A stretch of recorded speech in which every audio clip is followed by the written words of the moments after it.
Hello everybody, this is Carlos Rodriguez, sports editor for the Bell Ringer newspaper, welcoming you back to another edition of the Sports Squad from Augusta University Department of Communication and Bell Ringer Phoenix Media.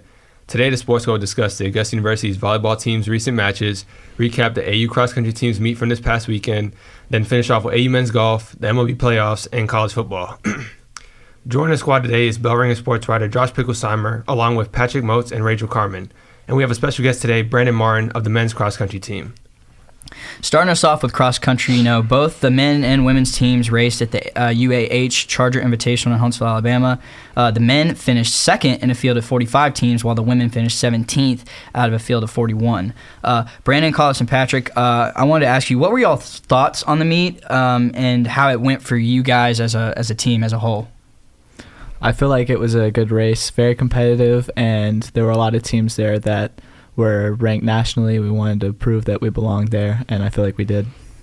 Yeah, I thought we did a really good job. Kind of like as a team, there was some things that we talked about kind of after the race that we wanted to kind of work on for like the future races and stuff. But having Brandon and Avery Janes down as like our low sticks and stuff, and then having our 3, 4, 5, and 6 all right there as one big pack is like a really strong showing. I thought that for the conditions that day, the footing was a little off, it was a little muddy, and it was really, really windy that day. I thought everybody ran really hard because I felt like the first race maybe was a little bit better conditions. Now this temperature was better, but I felt like conditions-wise, I felt like the first race was a little bit better. So I thought everybody raced really, really hard, and I thought that was a great job all the way around. A great execution too. Yeah, and I think last time we talked about it, how I thought we did, and I thought, well, what I said was I think we needed to work better on, pack running and stuff like that. And obviously, Brandon and Avery were like our 1-2 and way ahead of our 3-6, but I still like the way our 3-6, worked together and stuff like that. Because obviously Patrick was our third man, 24:55. Me and Tommy were separated by 0.1 of a second, so 24:56, and then Jordan Robertson 24:59. So 4 seconds between 4 runners. I thought that was really good the way we were able to work with each other compared to last race. I felt like it was just more strung out, and there was really no packs at all. I feel like we were just all kind of running on our own for the most part. There was times where we were running together a little bit, but this race was the one I felt that we worked together most of the race and stuff, so I thought that was pretty cool. And kind of how Brandon said, ranked teams being there, that we just wanted to be able to show that we belong there. We only lost by 3 points to Charleston, who was ranked 16th going into the meet, and we were ranked 23rd. So it's cool to see that we're right there with them. Obviously we wanted to win that, which I said last week. I felt like we could have won that meet, but I still think the way we performed was really good. We beat the teams that we needed to in terms of region. Catawba was there.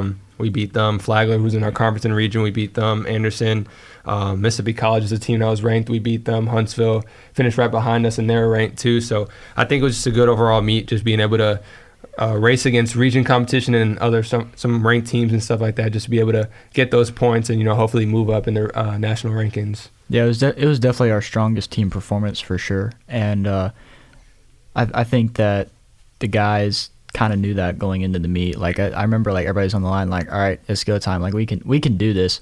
So I just thought it was good. That was definitely our best pack running we've done all season. That's just kind of what we're really good at too. But I thought like during the race too, we did a really good job of like I know that me, Carlos, and Thomas were all kind of like right there together.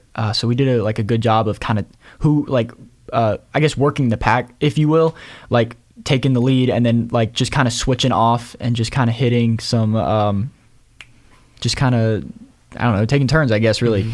Making sure that everybody kind of had an equal opportunity to lead and take kind of the brunt of the win in the race. So I think that really helped a lot too to kind of carry us through. Yeah, and I think even outside the top 7 guys or top 8, 9, 10, whatever, I felt like a lot of people had really good races compared from if it was their second time running at Huntsville. We had a lot of guys PR or run way faster than they did the first Huntsville. So I thought that was pretty cool to see guys that, like I said, that aren't in the top 7 but still progress. Like there was guys that had ran maybe like 2016s, mids, and this past weekend they ran like 25, 40s and stuff like that. And so it was cool to see guys that hadn't gone under 26 before go under 26, and guys that haven't gone under 25, like me and Tommy. That was obviously our first time, so that was pretty cool. That's awesome. Finally get that kind of knocked off. So yeah, that was pretty cool.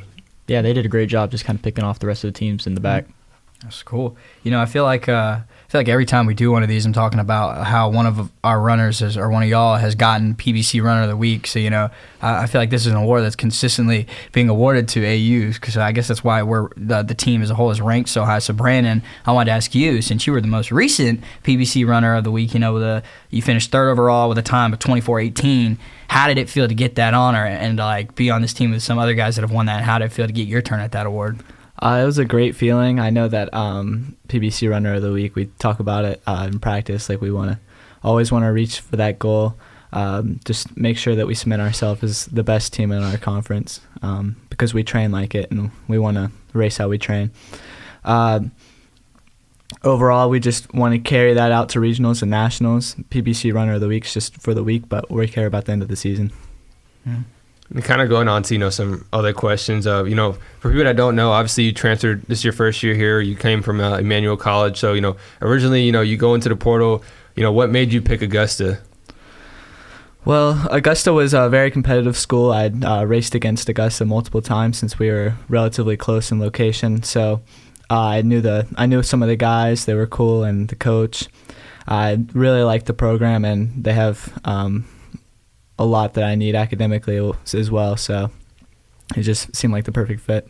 What made you pick Augusta over at a D1 school? Because you probably could have went D1 at some point, I think. Well, what made you pick Augusta over maybe a smaller D1 or a D1 school? There's multiple reasons for that. One is I know that Augusta's program is actually train their athletes up, and you always see positive progression. And I feel like a lot of D1 schools, they take their athletes, break them down, and then use them for the season that they have.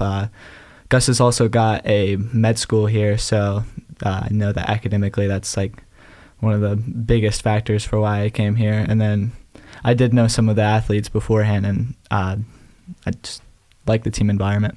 Yeah. So like Carlos was saying, you've transferred in, you spend a few months here, so you kind of gotten the feel for some things and kind of how the school is and how the team runs and stuff. So is there any adjustments that you've had to make, getting here, good and bad, like with school or training routine, or maybe, you're in a new location, so maybe you don't get to see family quite as much? Yeah, there's plenty of differences. Like family, I used to see them almost every weekend, but now it's very rare. And it's kind of sad, but it's one of the sacrifices you have to make. I feel like everywhere else it's been nice for me. I'm now living in a house instead of a dorm, so that's another big factor. It's a big change. So making sure that I eat right and get enough sleep. You've got a lot more freedom doing that, so it's hard to follow that, but we got to maintain that strict regimen so we can compete well. Yeah. Is there anything that you felt like since you've arrived on campus that you've grown as an athlete? Oh yeah, for sure. I feel like before at Emmanuel it was an individualized thing. I didn't really associate with the team as much as I do here. The team's a lot more open, and you know that the team will always say something if you're doing the wrong thing or doing the right thing. There's enough people here and they care about you enough, they'll let you know. Yeah, that's for sure. What besides the university aspect and the school, what about Augusta do you like the most? Off the field, outside of the school, what about Augusta it pulls you in? I like I grew up in a small town, and then I went to a small college in Franklin Springs. So Augusta to me is a big city, and so I like seeing all of the different places. And now that I have more freedom, I get to go to places that I've never been to before. And obviously, Jordan transferred in too from Emmanuel. Was that something that, you were talking to him about, or how was that kind of going in the transfer portal and, both actually, coming this way? Yeah, I knew that Jordan coming, I knew that I would at least have one relationship where I was for sure concrete. There's going to be a good relationship. And then I felt like having him in the transfer portal, if I had any questions, I could ask him. He had any questions, he could ask me. Just made the whole process a lot easier. And, obviously, you were all-region guy last year. Basically, I think, one spot off of making it to national as an individual. So, obviously, what does that mean to you, to have a really great shot at, getting your first shot at nationals this year with a team? Yeah, it's surreal because I've always had this conversation with my team before. It was like, oh, do you think we can make it to nationals? Now it's like, what are we gonna place at nationals? Yeah. There's definitely a different mindset here because we're a lot more competitive and we know that we have higher standards. Yeah, and Josh, I know when we had Avery on, I kind of mentioned to you, like, because some people didn't know, like, how Avery being one of, like, the fastest guys we had coming in. Obviously, you know, our school record right now in the 5K is 14:20 or 26. Brandon, as a freshman, ran 14:28, right, I believe. So, I mean, it's crazy to see, you know, Brandon as a freshman, and him coming here. I'm excited to see, like, in the spring, because obviously we're in cross, but during the track season, it's cool to see, you know, how he'll be able to perform here and the other guys, too, because I feel like this year is going to be a lot of records broken on the track for multiple events. Obviously, like, the 5K is looking really strong for that. You know, I feel like all the distance events have a great shot at being broken, you know, from 15 to 10K and stuff like that. So I'm excited to see, you know, what all happens there. Do you have, like, any goals in terms of that aspect, like on the track season, or like hitting times or anything like that? What's that mindset like? This is a ludicrous goal, but I like to shoot big, so I'm trying to break 14 this year. And I feel like, every day I feel more and more fit, and I really like the training and how I've been progressing. So I think it's possible. I think it's possible too. I mean, if you're like at our practice, like, we're all getting our, like, super shoes on. We call them super shoes. It's like basically like you know, we use them for workouts and stuff like that, and it kind of just makes it a little bit easier. And he's wearing just some regular trainers and stuff, like, and he's just the killing shoes the you workout. get at, like, the Nike outlet, and I'm sitting here, like, literally in the workout yesterday. I'm like, I'm wearing Alpha Flies, and for anybody that doesn't know that, those are some of the best shoes you can get. And he's wearing Pegs, man, and I'm like, what? He's crushing our This workout. guy's insane. This guy's insane. Now, Patrick, I know you wanted to ask him something about his pre-race meal stuff, so you go ahead and ask that. So, just to give the audience a little bit of a background, runners like to eat clean, light, with carbs and good, healthy carbs, fats, and proteins. Some can just do whatever they want and eat whatever they want. So, Brandon, if you would like to let the world what your pre-race meal was the day before while we were on the road, what did you have that day? What number was it? This KFC, I can tell you that. It was a 3 breast and a biscuit, very dry biscuit, and some fries. Dry. Yeah, we're sitting there thinking, how is he eating this? And he's gonna go race. And then he finished the race. And we're like, oh, it was the KFC. I was thoroughly impressed. The Pepsi was diet though, so. Oh, okay. That clears it all. Okay. Yeah. Oh, yeah. That clears it all out. Yeah. No, I did want to ask you about kind of like where did you start running? Because I was kind of thinking about it as you were saying, like, you know, you feel better and better every day, and like you have these big goals and aspirations. So, like, everybody has to have a starting point somewhere. So, when did you start running, and how'd you get into it? Ooh, so I was a butterball in middle school, so just, you know, bullying kind of made me get into running, which is kind of crazy. But I also played other sports, but I wasn't as good at any other sport as I was running, so I kind of quit the other ones and was like, I'm gonna put all my eggs in this basket, and it worked out well so far. Yeah, that's pretty good. And, you know, speak a little about, you know, state championships you won in high school too. Oh, okay. Don't get modest on us now. We want to know. I have 10 state rings, but Where did you go to high school? Mickey Mouse rings and whatnot, but, you know. Where'd you go to high school? Commerce. What Commerce division? NA. What? NA, non-applicable. Oh, goodness. Now, transferring in, did you, with like the pedigree of like the cross country program, did you think that you'd be able to come in and make such like a huge impact early on, or did you think it would probably take a while for you to get in there and make your impact? I had a lot of adversity coming into the season. Like I didn't finish outdoor season last year because I had neuromuscular fatigue, and then I got into a car accident this summer, and it took me out for almost a month. So I kind of was like hoping I could make an impact immediately, and I was worried. I was like telling coach, I was like, I don't know if I'm going to be able to like help this team. I wanted to come here and make an immediate impact. I don't know if I can do that. And he was just reassuring me and was like, it's a long season. Nationals isn't till like the beginning of December. No, it's the week before Thanksgiving. Week before Thanksgiving. So he was like, you've got plenty of time. Just be smart. And I haven't really been like crushing workouts, like going faster than we need to be. So, and that's like usually something that runners that are like trying to get back really fast will do, and they'll get injured again. I'm just trusting the process and doing exactly what Coach says.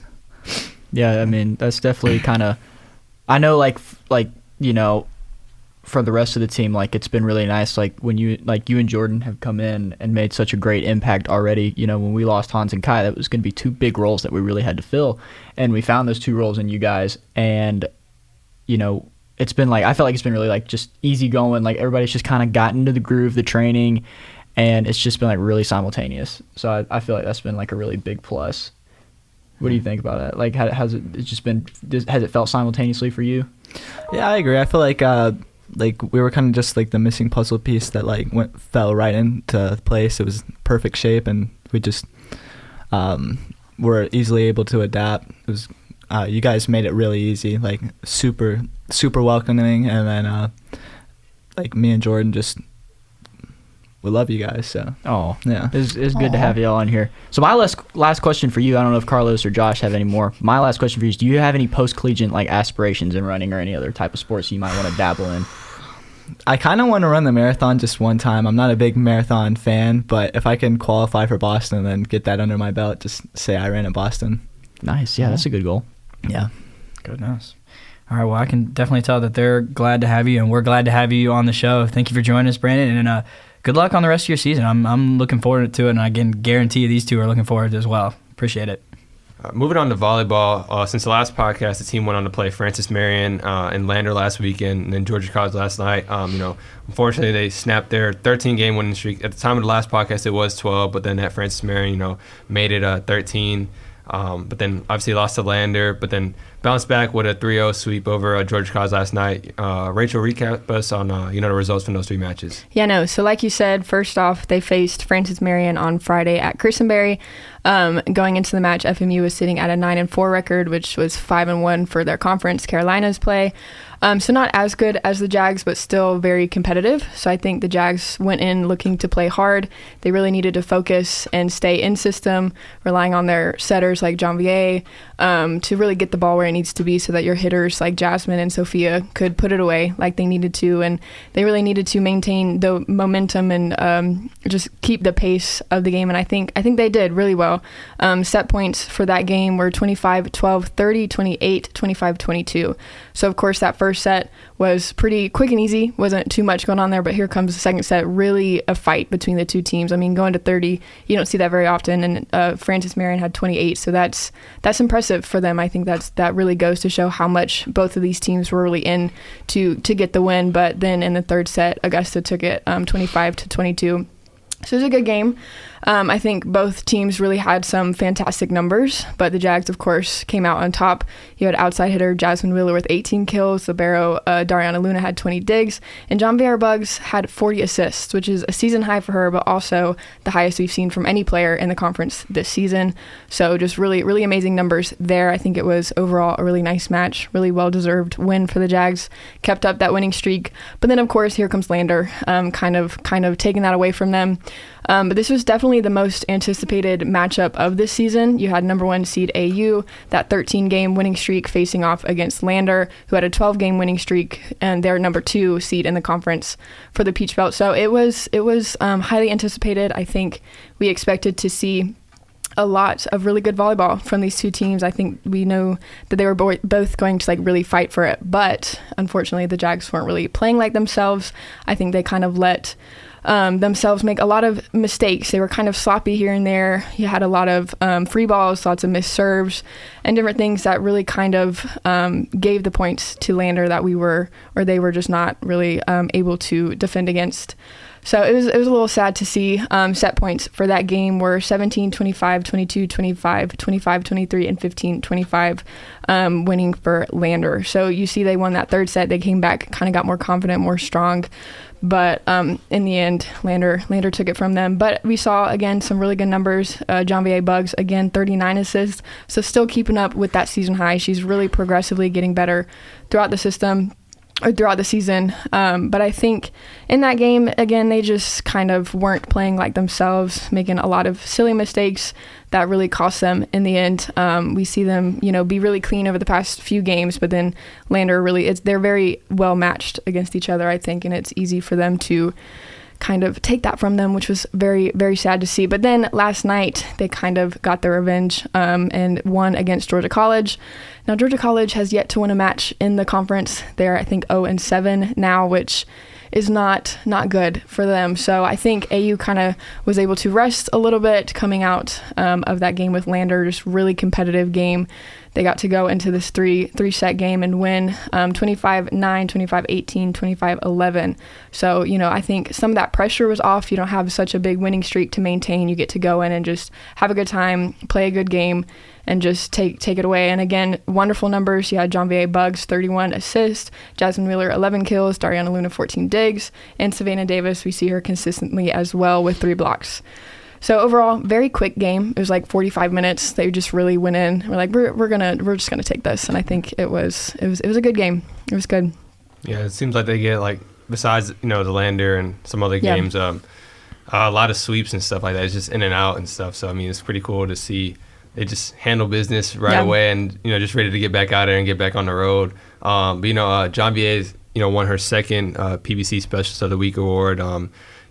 What is it about her that stands out, and how she was able to step in on this team and be a leader? She leads the team in assists and service aces. So, what is it about her that, stands out? She really leads offense well. I think her hitters really trust her, and she's built such a connection with them that they know that she's going to set them up right. She's going to keep them in system and really be that foundation for them to be able to put the ball away. And she's also getting digs and getting blocks and different things. So she's just really performing really well for them, and it works very well. And it looks like they got like a little bit of a break, so they got time to kind of recover. That's and stuff like that. So when's their next matchup? That will be October 7th or 17th, a week from yesterday, at UNC Pembroke, and then again Carson Newman on the 21st, and University of Mount Olive also on the 21st. So 3 new non-conference games coming up, but they'll be back home on the 31st for Halloween. So it's a long stretch of them away, but it'll be nice to follow. Yeah.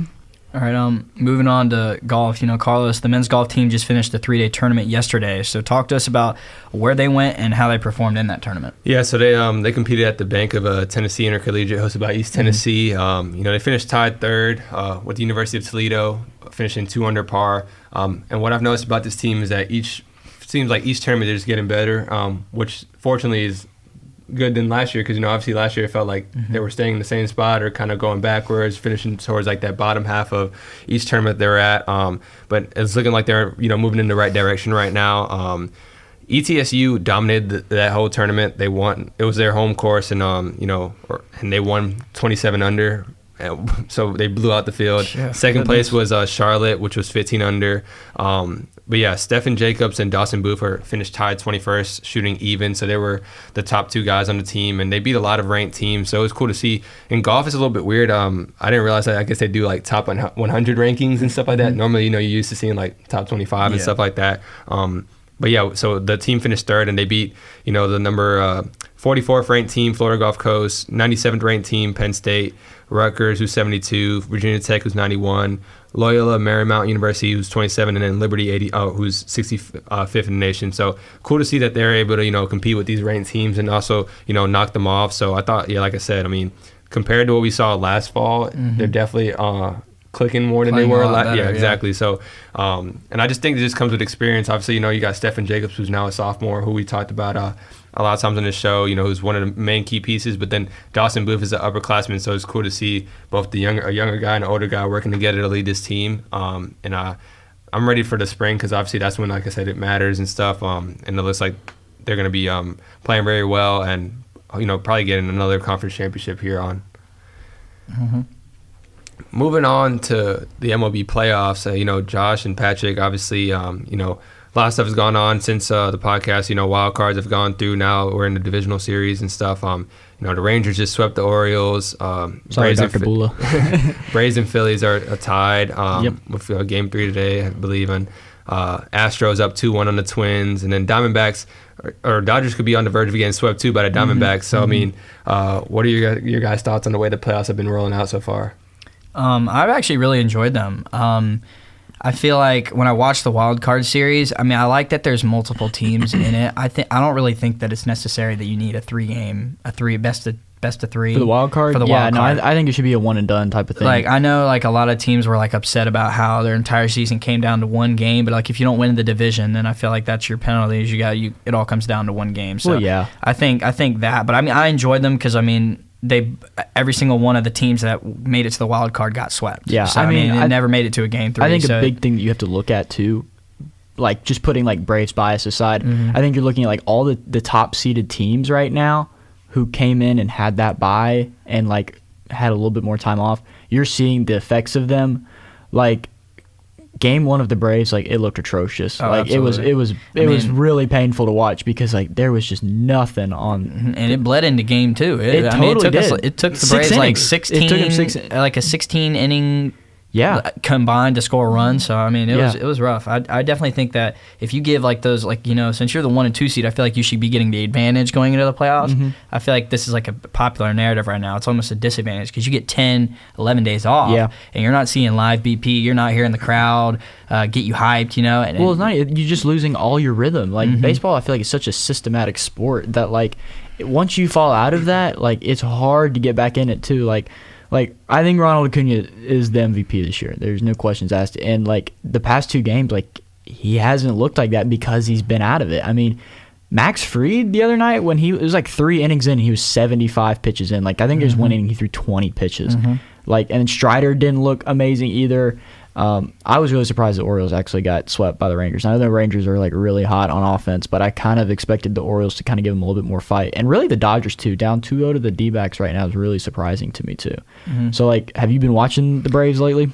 Me, yeah, for sure. I watched all the game. Saturday was a rough day for me because, you know, I had to watch my Wildcats lose, and then I was flipping in between the Georgia-Kentucky game and the Braves and Phillies, and it was just negative. Everywhere I went, it was just negative, and I was sitting on the couch like, man, I can't find a positive. So, you know, that first game, it was devastation, and then that second game, if you can kind of hear my voice now, is because of how loud I was screaming at my TV in my living room. Is like when Darno hit his home run, and then when Austin Riley hit his home run to put us ahead in game 2, I'm pretty sure I had to put a cough drop in immediately following because I was like, man, my throat hurts. I saw that like Ronald scored off of like, an error, and then he hit a 2-run homer. I was like, oh, don't give me this hope. Don't tell me. And then he hits a 2-run bomb, and then we're not going to skip over the fact that Money Mike made that incredible catch, and then Austin Riley was right there at the right time just to snipe. Like Oh my gosh! I totally forgot about the catch. Yeah, you for the catch, and I've watched that like 10, 15 times. And he threw it in, and he was right there to scoop it up and just throw him right on out. And of course, it was Bryce Harper. It had to be. It had to be. It had made it that much better. I'm not even kidding when I tell you I've probably watched that like 10 to 15 times. Easily. Like the next morning, I literally pulled it up on Instagram and YouTube and just watched it for like 10 minutes straight. I just couldn't believe it. The Phillies messed around. They gave us momentum. And now we have all the momentum going into Citizens Bank. It wasn't the same thing last year because the Braves didn't have any momentum going into Citizens Bank last year, the Philly Stadium. So now this year going in, I feel like they have some momentum. They got something to build off of. Granted, just before the podcast started, they announced that Bryce Elder is going to be starting Game 3 tonight.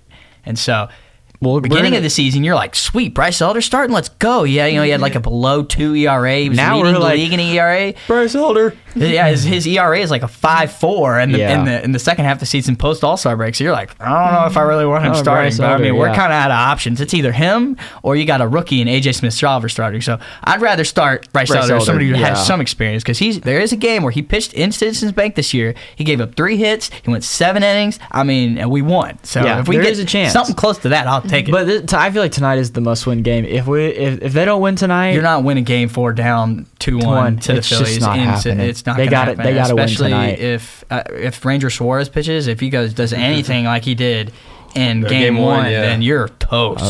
I forgot his name for Game 2 for the Phillies, but that guy was Dyson. How do you forget Zach Wheeler? That dude was dominant. Yeah. I don't pay attention to the Phillies, honestly. I don't care about the Phillies that much, to be quite honest with you. No, I got you. But yeah, no, I mean, besides the Braves, I think after watching, this is probably going to devastate Dr. Bulla when I talk about this, but the Orioles got dominated. When I watched that Rangers team, it is scary. Like I'm like me thinking as a Braves fan, I'm like, man, I don't want to play them. I don't want to play a ton of teams. It's like, well, you're gonna have to play somebody at some point. Yeah. And their team, I definitely don't want to play because their pitching, it's starting to get hot, and their hitting is hot as it can be. It's looking like it's gonna be a battle of Texas for that championship series with them and the Astros. If the Astros close things out tonight. Awesome. And the crazy thing is that the Rangers, they don't even have their full pitching strength. DeGrom is out for the season. Just imagine if you add that into the lineup. Scherzer, he's still questionable, but I feel like he's going to come back next series. Yeah. He has to come back for the Astros if they want to. Yeah, I saw videos of him celebrating. Yeah. I didn't see videos of he was sitting there all having a good time in the locker. He must be ready to come back or close to it. They were questioning. They were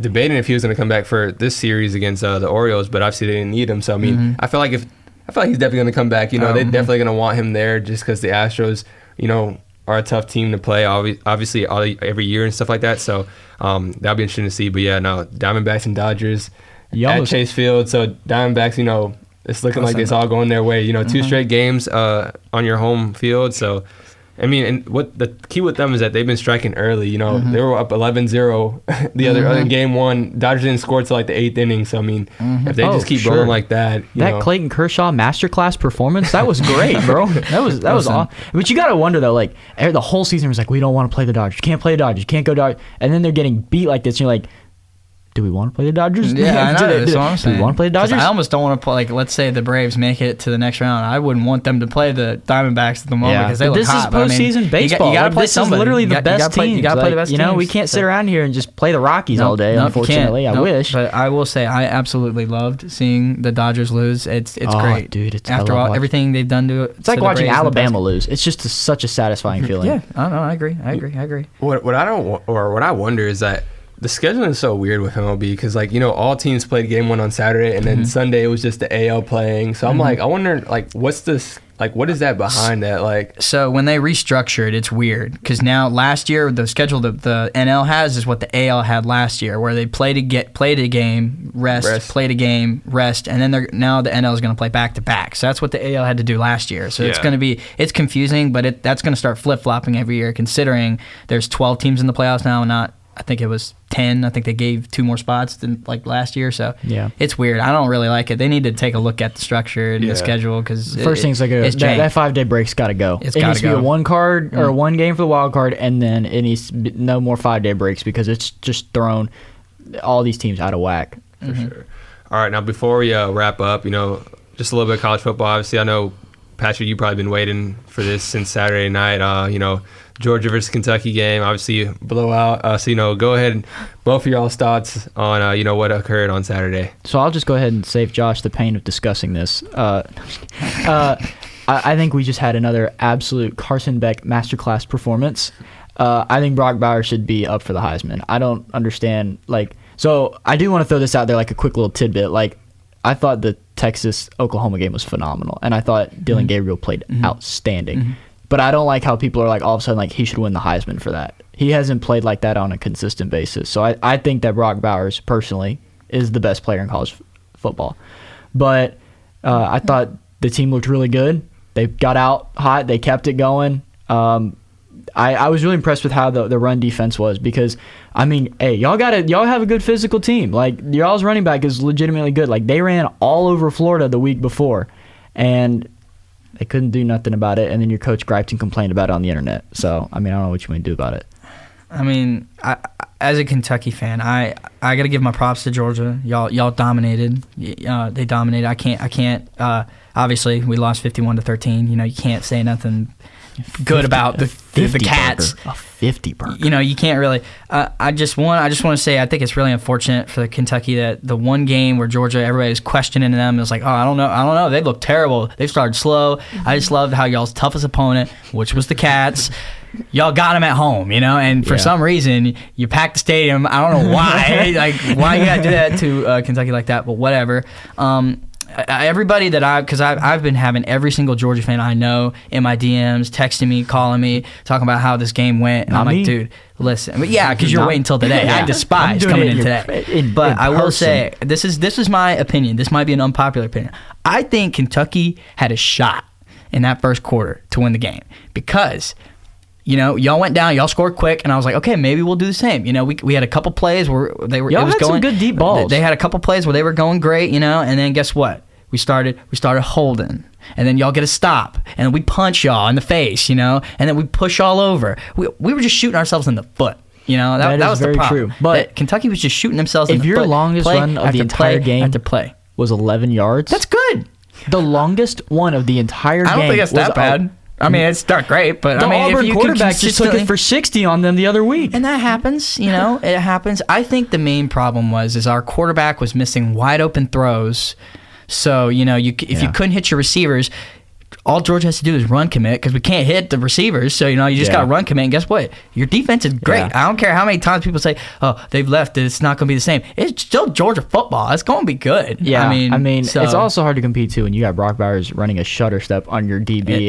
That was unfortunate. I mean, I agree with you. I think Brock Bowers is one of the best players in college football. I still think it's Caleb Williams, the quarterback at USC. He's been playing so well on such a consistent basis. I'm not going to argue with that. I just think position player, other than quarterback, I think he's the best in football. I just think that, I understand the quarterback touched the ball the most. Mm-hmm. He's the one that's dealing the ball. He has to make the decisions at the end of the day. But when someone like Brock Bowers, if you can't, you cannot leave him on the field and, just open. You have to put at least two people on him at all times. And still he's even getting it. Mm-hmm. The thing that, and I haven't watched USC as much this year because they're on West Coast and they've got these late games and stuff. But, they went to triple overtime with Arizona. And the only reason why they won that game was because Caleb Williams just made a phenomenal 2-point conversion. That's the only reason why they won. So I think that from that point, it's 50-50, but I do think at the end of the season, I think if Brock Bowers is not at the ceremony, I think you just have to relook at it because there's just, he's so dominant. Mm-hmm. But Red River Rivalry was a great game. I thought that was a phenomenal game. Oklahoma played a really good game. Quinn Ewers throwing 2 interceptions. Can't do that in that type of game. Nope. I thought Arizona USC, when I woke up the next morning, so I was like, wow, that's actually kind of crazy that it went to that late. Notre Dame lost to Louisville at Louisville. That was really cool to watch, too. They've lost 2 back-to-back hard games, too, so you kind of wonder what's going on with them. What was your thoughts on, Georgia Tech lost to Bowling Green the week before, and then obviously Miami fumbles the bag. That was hilarious. That was so dumb. All they had to do was kneel the ball. Just kneel it, and then they were like, "No, we're gonna throw it or run it or whatever." It was running. Yeah, he wanted to run it, and then he fumbled the ball. How do you lose to Georgia Tech? Well, I mean, listen.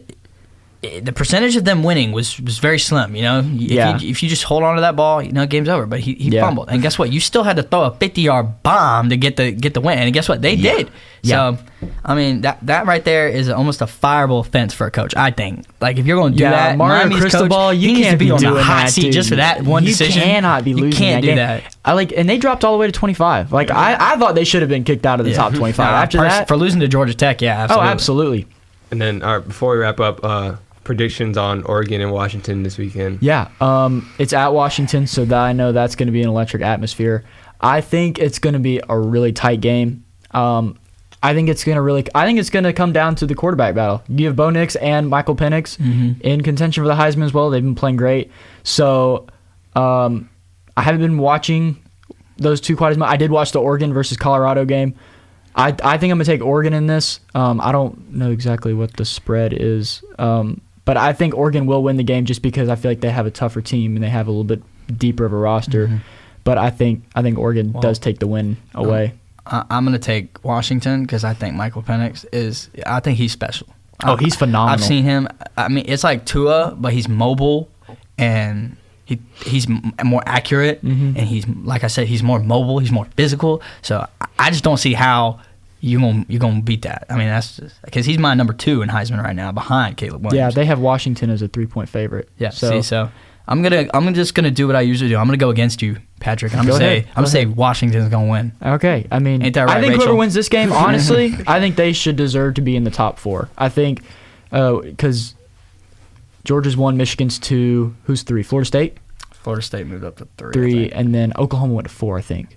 So I think whoever wins this game definitely needs to take one of that 3 or 4 spot because I don't think. I know Ohio State's 3. Ohio State's 3. Who's 4? Florida State's 4. 4. Okay. Oklahoma's 5. Okay, so whoever wins this game needs to take that 4 spot. I thought that win last week was really big by Oklahoma, but I don't think that's a top 4 win right there. I think we need to see a little bit more out of them and stuff. So I think whoever wins this game definitely should move up into that because this is a big-time game. All right, so I'm going with Washington too. So Rachel agreed too. So I guess that's 3-1 Washington versus Patrick. Wow. Okay. All right. Fine. Bodacious out there. Okay. Now I'm telling you this right now. I'm giving everybody fair warning for next week. If I come out on top on this, all you guys are getting it.